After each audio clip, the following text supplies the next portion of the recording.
Bonsoir à tous et bienvenue dans votre journal sur ITV. L'affaire Nengler dans l'actualité de ce jeudi. Babacar Ngom se dit favorable aux discussions. L'homme d'affaires semble se désoler des récentes tensions. Vous le verrez en début de journal. Vous avez été nombreux à déplorer ce qui s'est passé hier à Malicounda. Guy Marius Sagna battu et malmené par des supposés partisans du maire Maguette Sène. Ce dernier, justement, s'est exprimé sur cette affaire. Il nie son implication dans cette attaque contre l'activiste. Le reportage du soir sur les conditions d'accueil et d'hospitalisation dans les maternités au Sénégal. Prétexte l'incendie à l'hôpital de Linguère. 4 bébés morts, négligence ou pas. Des femmes ont accepté de nous confier leur vécu.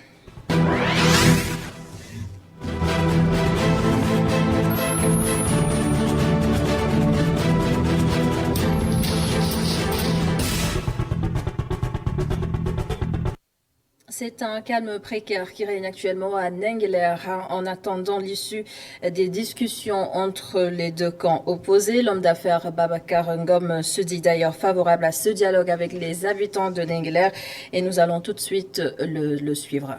Tout simplement, c'est que ces discussions ont commencé depuis déjà longtemps. Maintenant que l'autorité a pris une mesure, nous ne pouvons que respecter cette mesure-là et attendre de voir maintenant qu'est-ce qui va se passer. Je ne peux pas en dire plus. Guy Marius Sagna a été attaqué, battu et malmené hier à Malicounda alors qu'il était venu s'enquérir d'une affaire foncière. L'activiste estime que ce sont les partisans du maire Maguette Sène qui l'ont attaqué. Il demande alors au procureur de s'autosaisir. Dans quelques instants, la correspondance de notre correspondant, Muntaga Kane. Il y a le maire de Malicounda qui déclare qu'il n'a absolument rien à voir avec cette attaque contre Guy Marius Sagna sur les 18 hectares que réclament les populations. Maguette Sène nous a confié que ces terres n'appartiennent pas encore à la collectivité. Antoine Diouf l'a interrogé. Les mensonges grossiers de la part de Guy Sagna quand il dit que j'ai amené des éléments du code à Nianing. Je précise tout simplement qu'aux dernières élections, Nianing, on a eu, en termes d'électorat, 2500 électeurs ont voté en notre faveur dans le seul village de Nianing. Donc, dans Malicounda, on a eu 13 000 électeurs. Donc ça, je parle en termes de représentativité dans la zone. Donc, si je devais amener des gens là-bas, ce qui est encore faux, ceux qui sont là-bas, c'est pas moi qui ai demandé qu'ils se rendent ou bien qu'ils agressent qui que ce soit. Mais si tel devait être le cas, est-ce que j'ai besoin de faire venir une cinquantaine de jeunes de Dakar pour faire quoi que ce soit? C'est infondé. Ça, il faut voir les gens qui ne sont pas bien représentés dans une localité pour leur demander d'importer des gens de Dakar pour venir faire quoi que ce soit. Moi, je ne suis pas dans ça. J'ai amené personne, j'ai demandé à personne de faire quoi que ce soit. S'il y a des manifestations faites au niveau local, c'est que certainement des gens sont faits de manière spontanée et ont considéré qu'il y a de la manipulation, des mensonges de la part de personnes mal intentionnées qui sont sur place et qui ont des ambitions par rapport au local à venir et qui se sont trouvés indignés et se sont levés pour barrer la route à cette manipulation. C'est tout simplement ça. Monsieur le maire, par rapport à la plainte annoncée contre vous par Guy Marius Sagna, qu'est-ce que vous dites? Moi, je peux rien répondre. J'attends sa plainte et je vais aller répondre devant la justice. S'il y a des éléments qui confirment que c'est moi qui ai commandité quoi que ce soit, la justice appréciera. Dans le cas contraire aussi, la justice se prononcera. Donc ça ne me fait absolument ni chaud ni froid parce que je suis quitte avec ma conscience. Et nous retrouvons Muntaga Kane qui a suivi ces événements hier. Comme je l'ai dit, Guy Marius Sagna a été attaqué, battu et malmené. C'était à Malicounda alors qu'il était venu s'enquérir d'une affaire foncière. L'activiste estime que ce sont les partisans du maire Maguette Sène qui l'ont attaqué. Il a donc demandé au procureur de s'autosaisir. Regardez. Guy Marius Sagna et ses camarades de frappe ont passé un mauvais quart d'heure. Les partisans du maire Maguette Sène ne leur ont laissé aucun répit. Les partisans du maire Maguette Sène, les camarades de Macky Sall se sont rués sur nous. Ils nous ont humiliés, nous ont jeté des pierres et du sable. Il y a parmi nous beaucoup de blessés. Le leader de frappe qui accuse le maire de Malicounda d'être le commanditaire de leur agression demande au procureur de la République de s'autosaisir. On espère que le procureur de la République va s'autosaisir parce que les faits sont suffisamment graves. À un moment donné, nous avions même plus peur pour les gendarmes de la gendarmerie de Nianing que pour nous-mêmes. tellement ces voyous, ces bandits, ces nervis, manipulés par le directeur du COUD, le maire de la commune de Malicounda, M. Maguette Sène, qui a même mobilisé des agents du COUD, des gens en provenance de tous les villages du département de Mbour. Si le procureur ne réagit pas, il menace de porter plainte. S'il ne fait pas son job, nous allons porter plainte. Pas pour nous, mais pour que plus aucun autre citoyen sénégalais ne subisse la même chose que nous. Nous allons porter plainte. Et cette plainte, ce n'est pas pour nous venger. Cette plainte, ce n'est pas parce que nous sommes rancuniers. Mais cette plainte, c'est pour dire tout simplement plus jamais ça. Les souteneurs de Diok Jotna, qui ne comptent pas en rester là, ont décidé de revenir dans les lieux. Nous vous informerons, d'accord, des suites à donner, notamment par rapport à la plainte. Nous vous informerons également de la suite à donner par rapport à notre retour à Nianing. Nous viendrons à Nianing sans Gourdin. Nous reviendrons à Nianing sans Pierre. Nous reviendrons à Nianing sans coupe-coupe. Mais nous espérons que l'État du Sénégal réunira les conditions d'un débat démocratique. Un autre combat porté cette fois par d'autres acteurs de la société civile, et c'est à Thiès. Le mouvement Esprit Y'en a marre dit stop à la coupe abusive des cailles cédras. Ces arbres sont considérés comme faisant partie du patrimoine de la région de Thiès. Isidore Alexandre Sen. Le constat est amer, la ville de Thiès est en train de perdre une partie de son identité. Des cailles cédras sont coupées et la gué est même abattue. Stop, scandale Esprit Y'en a marre Thiès. Ces derniers temps-ci, on a vu que les arbres de notre ville tombent un à un. Et à ce rythme-là, on aura plus de cailles cédras à Thiès.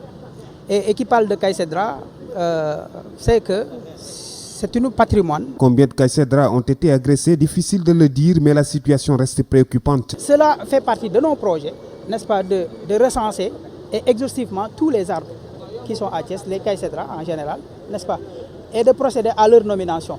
Donc, cela, nous allons le faire après.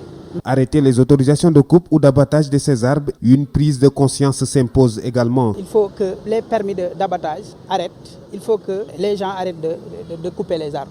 Récemment, un de nos amis s'est fait agresser parce qu'il voulait prendre des images de l'arbre qui est derrière nous. Parce que le propriétaire de l'immeuble qui est là veut construire un édifice et il voulait coûte que coûte couper des arbres. Qui dit arbre dit préservation de l'écosystème qui doit être impératif, n'est-ce pas?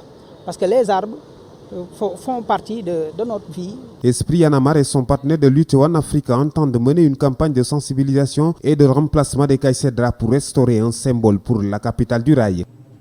Isidore Alexandre Sen, vous avez également été voir le commandant du service régional des eaux et forêts de Thiès.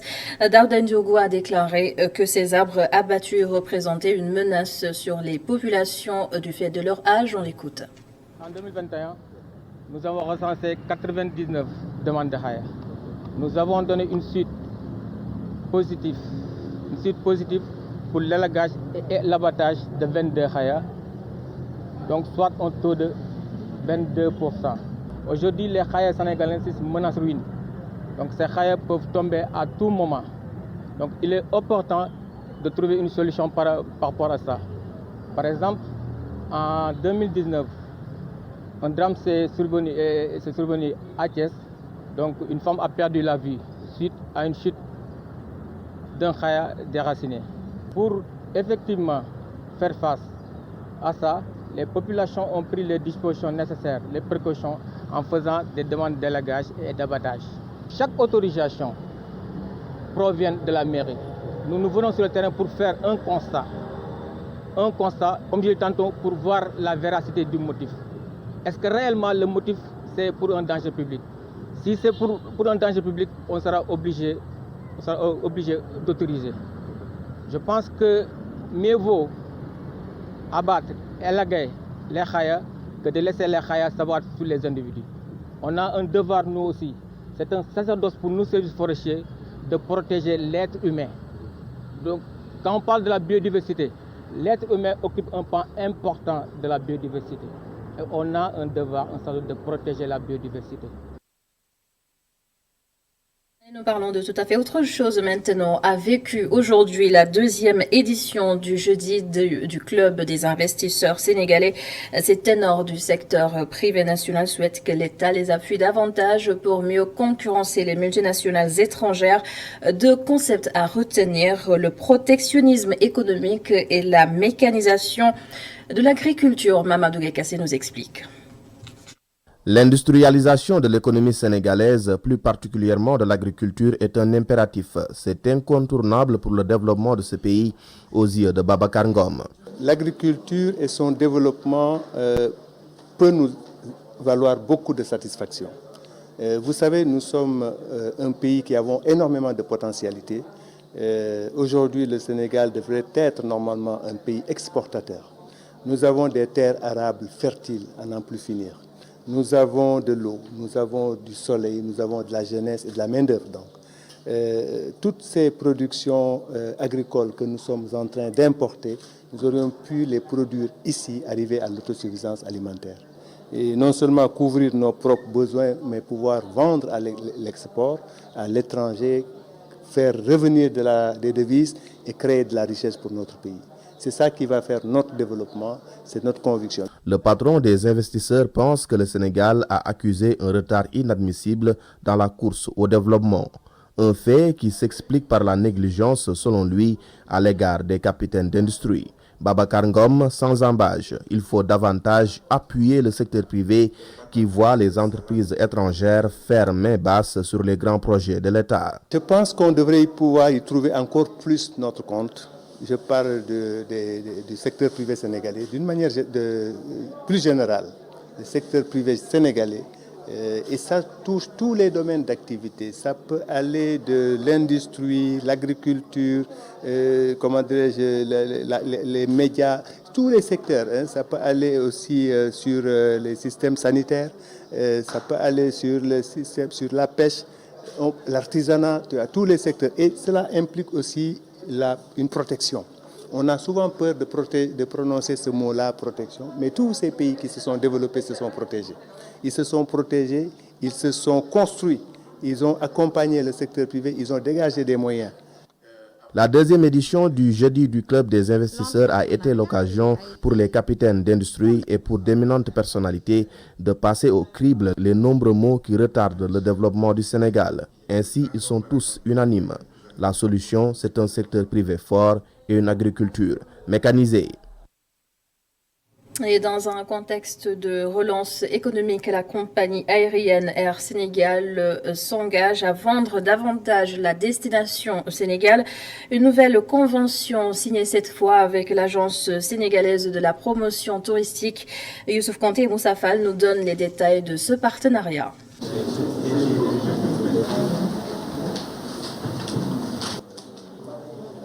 L'agence sénégalaise de promotion touristique prend les airs Air Sénégal SA pour mieux promouvoir le patrimoine touristique du Sénégal. Dans le développement des pôles touristiques et des filières phares de la destination Sénégal. Et pour accueillir davantage nos touristes dans des conditions attractives, la SPT se devait d'élargir le cercle de ses partenaires et en premier lieu avec le transport aérien. La relation entre tourisme et transport aérien et le rôle que joue ce dernier sur le développement touristique n'est pas à démontrer. Il peut y avoir 1001 façons de découvrir un pays, mais c'est généralement l'avion qui mène à la découverte de nos sites touristiques, de notre culture, de notre patrimoine, dans nos plages, de nos plages et à Dakar et au-delà. Air Sénégal est donc l'élément premier du produit touristique Sénégal. Il est le premier vecteur de notre image, le premier vecteur de notre image de marque. Il est le premier vecteur de nos valeurs, de notre culture, de notre offre touristique. Chers collègues, Ibrahim Khan, directeur de Air Sénégal SA, est convaincu que les deux structures sont complémentaires. La compagnie Air Sénégal s'engage à accompagner ASPT dans cette mission. Air Sénégal ne peut exister sans le tourisme. Le tourisme ne peut exister sans les compagnies aériennes. Nous avons la mission de mener la main dans la main, ensemble, tout le travail pour atteindre les objectifs du plan Sénégal émergent et qui sont traduits dans le plan d'action du ministère du Tourisme et du Transport aérien, le plan d'action stratégique 2021-2025. Ce partenariat entre la compagnie aérienne sénégalaise et la SPT permettra aux deux structures de travailler méthodiquement sur des actions cohérentes au service du tourisme efficient de la destination Sénégal. Objectif, faire du pays de la Teranga un hub aérien et touristique. La création d'emplois est également au cœur de l'actualité de ces dernières semaines. Les attachés de passation des marchés publics demandent à intégrer la fonction publique. Ils sont 300 diplômés chômeurs. Leurs revendications recueillies par Mamadou Dian avec Augustin Mandan. Les attachés de passation des marchés publics déplorent leur mise à l'écart, selon eux, dans le recrutement des agents de l'État. Un paradoxe selon eux, puisque le secteur de passation des marchés souffre d'un manque criant de ressources humaines. 3 longues années après la formation, aucun acte allant dans le sens d'insérer ces récipiendaires n'a été posé par l'État, malgré une somme de 52 millions dépensés rien que pour la deuxième promotion. Pourquoi le recrutement des attachés en passation des marchés publics semble être impossible, aussi bien pour les promotionnaires de la première et de la deuxième promotion. D'autant plus que le manque considérable de personnel qualifié se fait remarquer à chaque fois qu'il y a audit et les audits de l'ARMP. L'État a initié la formation de ses agents en 2016 suite à une recommandation de l'UEMOA, mais ils peinent à être insérés. Ces intermédiaires dans la passation des marchés déroulent leurs revendications qui s'articulent autour de 3 points. L'insertion des récipiendaires dans la fonction publique, l'organisation des examens pour les candidats des autres raisons et l'organisation des rattrapages pour les recalés. Nous souhaitons, Monsieur le Président de la République, vous qui faites de l'emploi des jeunes une priorité, une insertion dans la fonction publique de tous les attachés en passation des marchés publics. Nous interpellons le chef de l'État, étant donné que nous nous sommes déjà adressés aux autorités concernées en suivant la scène hiérarchique, chacune d'elles ayant montré ses limites à ce sujet. Ces attachés de passation des marchés ne comptent pas baisser les bras. Une marche est prévue si leurs revendications ne sont pas prises en compte. Merci Mamadou Dian. Castor a changé de visage avec les chantiers lancés depuis quelques mois. Les riverains et automobilistes subissent les désagréments au quotidien. Cependant, le projet de construction d'un autopont a finalement été reporté, suffisant pour susciter la colère des populations de Castor et alentours. Abdelrahman nous y emmène. Les populations de Castor ne savent plus où donner de la tête. Leur calvaire dure depuis le mois de février, période à laquelle la Géroute a annulé l'érection de l'autopont Cheikh Ahmadou Bamba. Un scandale aux yeux de Pape Silla. Nous, on s'était dit au début des travaux que ce serait beaucoup plus fonctionnel, qu'on y trouverait notre compte malgré les difficultés que ça nous créait. Mais de là à nous dire que les travaux ont été arrêtés et que bon là on fait quoi? Mais nous on ne comprend pas. Et nous pensons quand même qu'un État ne fonctionne pas comme ça. Hein? Si sur un des axes principaux de Dakar, d'entrée et de sortie, s'il y a un projet, c'est quelque chose qu'il faut étudier, penser et vraiment exécuter dans les plus brefs délais. Pas de trottoir sur cette artère de Dakar. Les piétons se confondent aux voitures qui avancent à pas de tortue.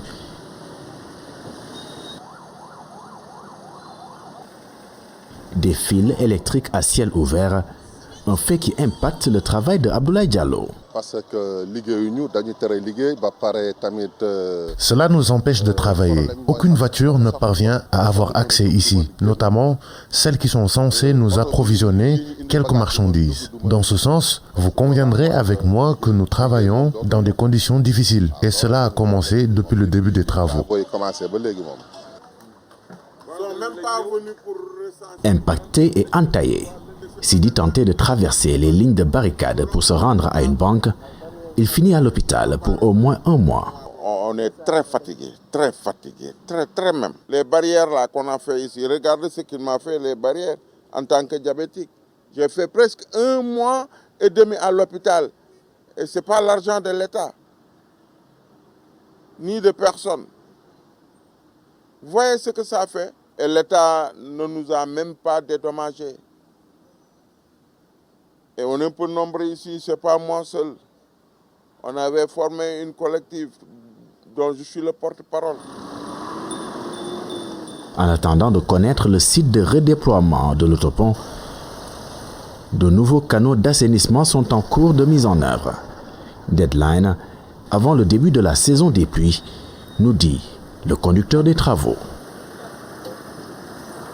Et d'après la chargée de la communication de l'Agéroute Awassar, un espace paysager sera aménagé à la place à Castor et l'autopont sera finalement construit au quartier Front de Terre. Et dans le reste de l'actualité, le reportage du soir. Comme vous le savez, hier, le parquet de Louga a ouvert une information judiciaire contre 3 personnes dans l'incendie qui a emporté, je le rappelle, 4 bébés à l'hôpital de Linguère. Cette affaire, oui, a lancé un pavé dans la mare de frustration vécue par la majorité des femmes dans les maternités au Sénégal. Accueil repoussant, attitude méprisante, manque d'égard des femmes nous racontent leurs mésaventures dans les maternités. Reportage réalisé par Ngor Diouf. Niaritali, quartier des 11 Diables, les habitants vaquent tranquillement à leur occupation. C'est un secteur haut en couleur avec la présence de nombreux ateliers de menuisiers et de commerces divers. Dans une des ruelles, Adjande Diallo, devant sa maison, est sensible au drame survenu à l'hôpital Magatte Lô de Linguère. Maman de 4 enfants, elle avait ses astuces pour aborder la néonatalité. J'avais peur de l'accouchement. C'est pourquoi je créais toujours une relation avec le personnel de garde. Je leur promettais même des boucles d'oreilles et des bijoux en or. Le personnel de garde est un maillon important dans la sécurité et la sûreté des hôpitaux. Koumba Ndiaye porte son bébé. Elle met le doigt sur la légèreté et la négligence de certains agents à ses yeux dans les structures sanitaires. Ça va, l'hôpital au Sénégal, c'est un accueil parce que au Sénégal, l'accueil dans les hôpitaux n'est pas adéquat. Des fois, le personnel de garde est un peu négligent. En pleine préparation du Ndogu, Nogoy Ndiaye, sage-femme, invite les personnels de garde à être plus vigilants. En tant que personnel de santé, il a choisi, il faut le faire quand même. Il faut bien surveiller, faire des tours, toujours 15 minutes, 30 minutes, il faut toujours faire des tours, voir si le patient va mieux ou pas. Il faut toujours le faire. Le samedi 27 avril, un incendie a emporté 4 bébés et fait 2 blessés à l'hôpital Magatte Lô. Le parquet de Louga a décelé une série de négligences, mais le climat général de laxisme continue d'inquiéter les femmes sénégalaises. Et c'est la fin de ce journal. Merci de l'avoir suivi. Merci beaucoup à toute l'équipe de la régie. Les programmes continuent sur ITV demain et le reste du week-end. Vous serez avec Osama Monique Sagna. Bonne soirée à tous.